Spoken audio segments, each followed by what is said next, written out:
group of people. So I'll kick off and just introduce myself to everybody. I'm Amy Hufft. I head up global brand marketing and communications at Shopify, the commerce platform. I'm based here is everywhere, I guess, but I'm based in New York. Have been at Shopify for a couple of years, and at Shopify, my role is to focus on the company's brand awareness, our affinity and advocacy with our merchants, and with the entrepreneurship community at large. So I'm here today with Gimmy Chu, who is the CEO of Nanoleaf, who is one of our merchants and is a global award-winning technology company that creates innovative, stylish, smart lighting solutions that respond to human touch and digital devices. Hopefully I did that justice. And we're here to talk about commerce during COVID and listen to how Gimmy shepherded the company through that period and how they pivoted and thrived during the ongoing pandemic. So Gimmy, I'll kick it over to you. And why don't we just start with you telling us a little about yourself, about Nanoleaf, and about how you've grown the company to where it is today. Sure. So yeah, as Amy mentioned, I'm one of the co-founders of Nanoleaf. We actually have 3 co-founders. All 3 co-founders were from the University of Toronto. We used to be part of a solar car team when we were students. And then after that, we wanted to create products that could hopefully make the world a little bit better. We started off with a solar product. It was a solar panel. It was supposed to be to be creating green energy for the masses. But we didn't know who to sell it to, so we continued to build stuff, and we ended up building a really energy efficient light bulb to go with this solar product. And it turned out to be the world's most energy efficient light bulb. So that was our first claim to fame, and that was back in 2012, 2013. We launched that light bulb on Kickstarter, and we raised about $273,000, and that was our first that was what made us an official business. And from there, we tried to continue to grow into an actual proper business rather than just like a kind of in the garage type of prototyping type of company. Right. In the last few years, I would say we grew pretty rapidly. We created a lineup of smart color changing light panels, and we rolled out in retailers such as Best Buy, Apple Retail, and Home Depot. So now we're selling in over 100 countries, and of course Shopify is a big part of how we do our business. But I think that's where we're at today. Great. So let's talk a little bit about COVID and taking us back to late March when pandemic was heating up across the world and really hitting its apex. From a macro level, what were some of the things that you all did to pivot and change your business? And how did you change how you reach your customers during that time and even still today? Right. Well, when the pandemic hit, I think the first thought that ran through my mind was, there's a pandemic going on. People are not going to be rushing out to buy light panels. We need to, cash is king, conserve cash. How am I going to make sure that I could continue to pay my staff? And I remember I had a board meeting, and I had a conversation with them. I was like, look, guys, it was a good run, but if we're going to have to go bankrupt just paying our people, I want to make sure that our team is financially taken care of rather than, we conserve all this money for ourselves. We could always do another business if we come out of this, but who knows how long this pandemic is going to go on and how bad it's going to be. So we made a lot of rash decisions around hey, stop the production lines. Let's reduce our inventory by down to about 30%. And it actually ended up being the wrong call. We ended up, we shifted our focus from retail, because retailers were no more orders. All the existing orders, we're canceling them. We're postponing payment to you guys because they're conserving capital as well, right? So internally, we're okay, well, let's shift to being an e-commerce only business. So before COVID, we did about 75% of our revenue at retailers, and Best Buy was one of our biggest customers, and about 25% of it was e-commerce. And actually, we refused to work with companies like Amazon because our retail partners just hated the fact they were arch enemies. So we shifted focus, and we started being okay, let's pretend we're an e-commerce only business. How do they run, right? They're very analytics focused. They're focused around digital marketing, advertising, paid advertising. Last year our advertising budget was barely anything. It was $10,000 a month. And for a $30 million business, it's very small. But this year we were like, okay, well, all of a sudden, all these businesses backed out, stopped doing business, stopped paying for ads. The demands for ads dropped down to like it was so cheap to buy ads all of a sudden. So we're like, well, this is a good way to clear inventory. Let's run some ads. And like all of a sudden our sales just skyrocketed. And it was and the cost of the ads were actually really low because the demand and supply and demand was just totally off. So we ended up actually seeing a lift in our sales at the end, and right now we're out of inventory because of this. Oh, that's amazing. Yeah. It's interesting you talk about advertising. I think that a lot of people assume that businesses would be pulling back from advertising and marketing during COVID and saving their cash, but it sounds like you all did the exact opposite and leaned in and into marketing and paid spend. Was that mostly, I assume that was mostly digital and through social? The initial, yeah, it was definitely through social. The initial thought process was very similar to what you said, which is like, hey, if we're trying to conserve cash, stop paid advertising. But if you look at like a hardware company's business, much of the cash is actually tied up in inventory. So if we used a certain amount of money, like we could pay a higher cost of acquisition for that customer. But if we clear out that inventory, we turn that inventory back into cash.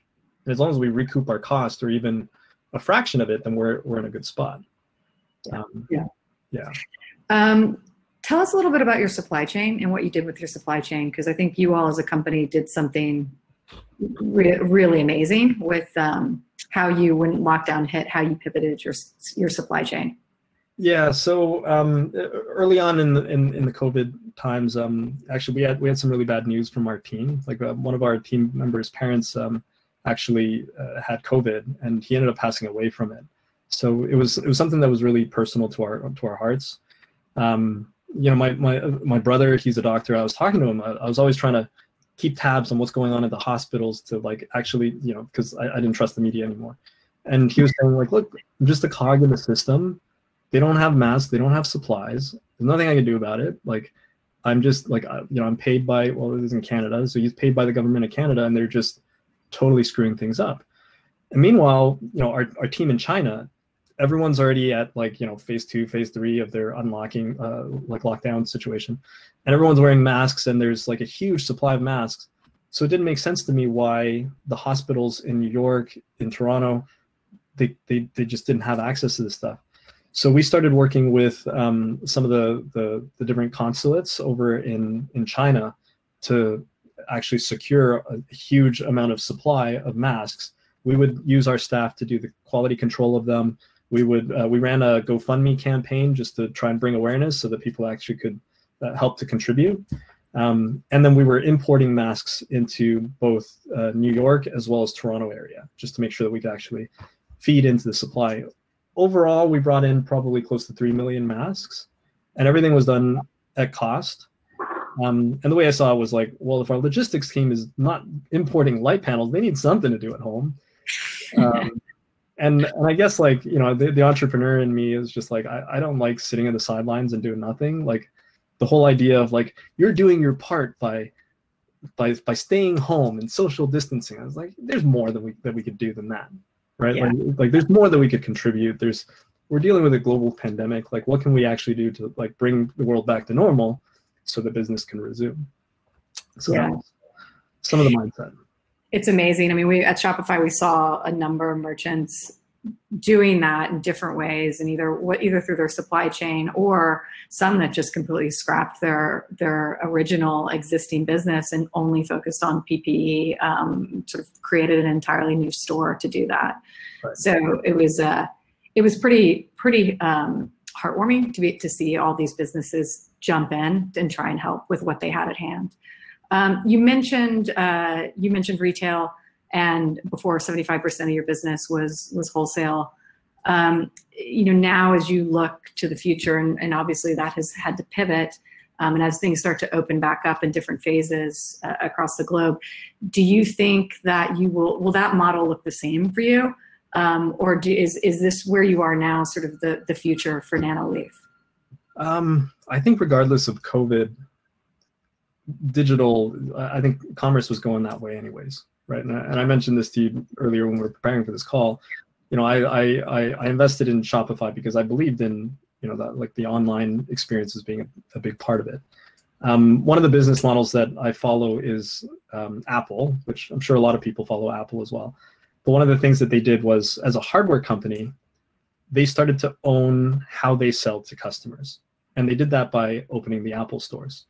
And by opening the Apple stores, they took away the need to give up a portion of their margin to their retail partners. And then they were able, like when you think about buying an iPhone, you don't think about, hey, I'm going to go check the price on Amazon. You don't think about, hey, I'm going to check the price at Best Buy. Right. I'm going to buy it from the Apple store because that's going to be the best experience. I'm going to see the best options, and I know that the supply chain is there. And for brands and for companies like us, it makes a lot of sense for us to do stuff like that too. And that's why our own website becomes such an important part of owning that customer, right? And I think the role of retailers, so it's a weird balance, because for a new brand, nobody knows to go to your website. Like, how do you actually acquire customers? And if you, like, one way is to spend a fortune on paid advertising, but that just means like Google or Facebook they're making all of your margin, and that's not really good either. But then if you have like kind of the influencers in the retail world, companies like Best Buy, companies like Home Depot, they become like a source of customer acquisition for you. So just having your package in their shelf helps you to acquire that customer and build that brand without you having to, give up too high of a cost of acquisition. Yeah, no, definitely. And I think, one of the things that we so firmly and adamantly believe in at Shopify is making sure that the businesses on our platform do own that customer data. That is your customer, it's not our customer. And, I think that's why we believe that's the role for commerce, is to make sure that the brand and the business can own their own analytics and are not sort of renting their customer from another platform or a marketplace or another retailer. Right. So certainly agree with you on that front.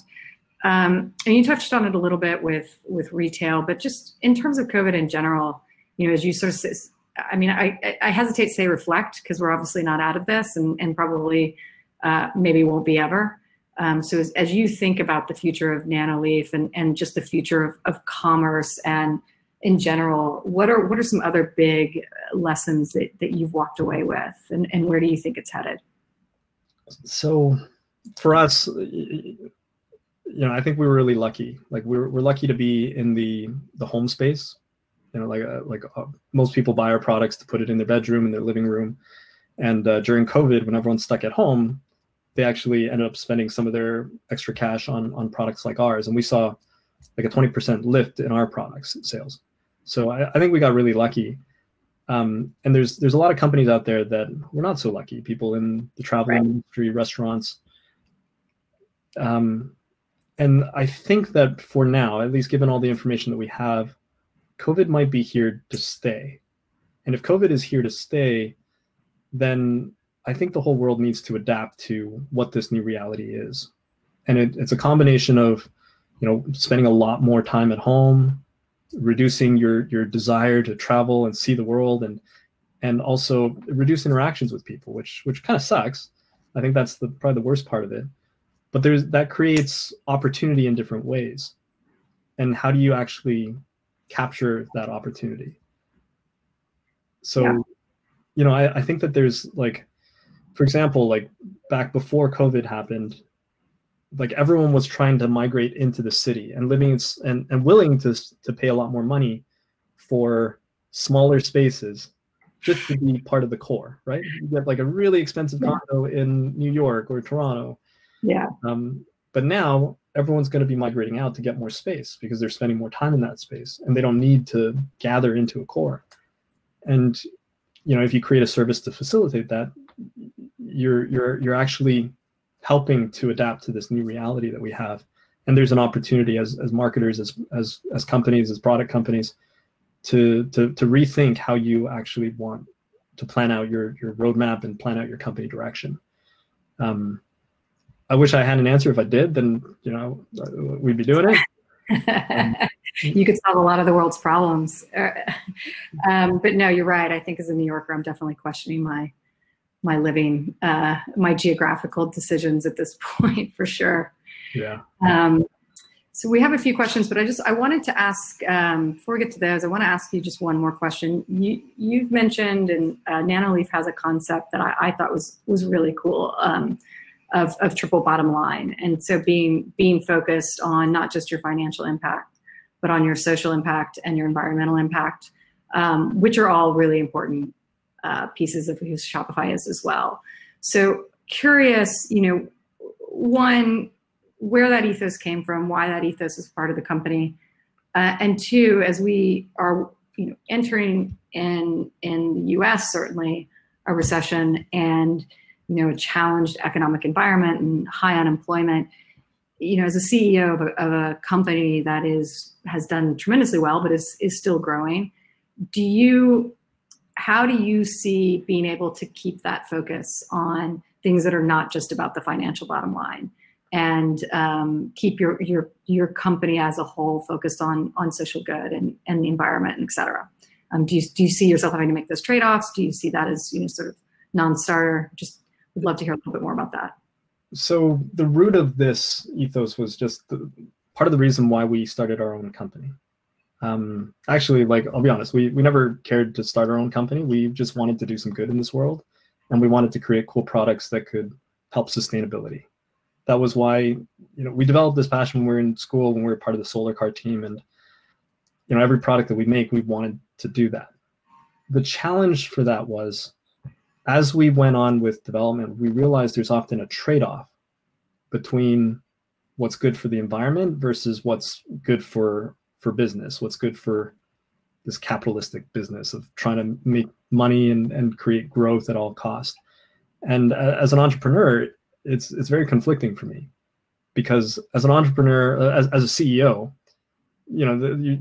all your investors are looking at you for shareholder growth. What's your targets for next year? How are you going to grow? How are you going to grow? How are you going to increase your revenues and increase your bottom line? But they're not asking the question of how are you actually going to make a very how are you going to grow your impact on the world? Yeah. Right. So something even simple as packaging. The design team is always saying well, if you make it like this and have it shine in this way, it's going to capture more customers and you're going to do more sales. But then most of the packaging that we create ends up in landfills. How's that doing anyone any good? Right. Right. So it's this constant conflict. But it's something that is, I guess it's the heart and soul of the company. And it's just something that's always in conflict, and we're always working at it. And it keeps ourselves in check, but there's no, a lot of the time there isn't a perfect solution that actually captures all three of those. But it's finding that balance and that optimal point. I think that's what we strive for as a company. Yeah. And do you think, you make these beautiful lights that, decorate a home and look gorgeous aesthetically. So do you think your consumer of those, but even though that they bought this beautiful aesthetic thing, they expect though that behind that is that sort of social cause and that paying attention to the environment? Do you think it's not a marketing thing for us? It's not a marketing thing for us. So it's not it's just the core of who we are as founders and what we want to do for the world. Because if you meet my other two founders as well, none of us care that much about the money. We want to make sure that we actually leave a positive impact on this planet, on the world, on mankind. And that's kind of the roots of who we are. Yeah. But that doesn't sell. What sells to customers is something that's flashy, that's cool, that's pretty. Right. They don't care if it's gonna make the planet better. They care that it's cool, and they put it up on their wall and they can show off to their friends. So they don't necessarily share the ethos of the company. I guess that's, and we shouldn't expect them to, right? It should just be baseline of all companies. We should strive to just do good rather than do bad. I think it's simple as that. Yeah, agree with you. And I think that's what's authentic about it. I think it's the companies that are trying to do it as a marketing tool to appeal to their customer.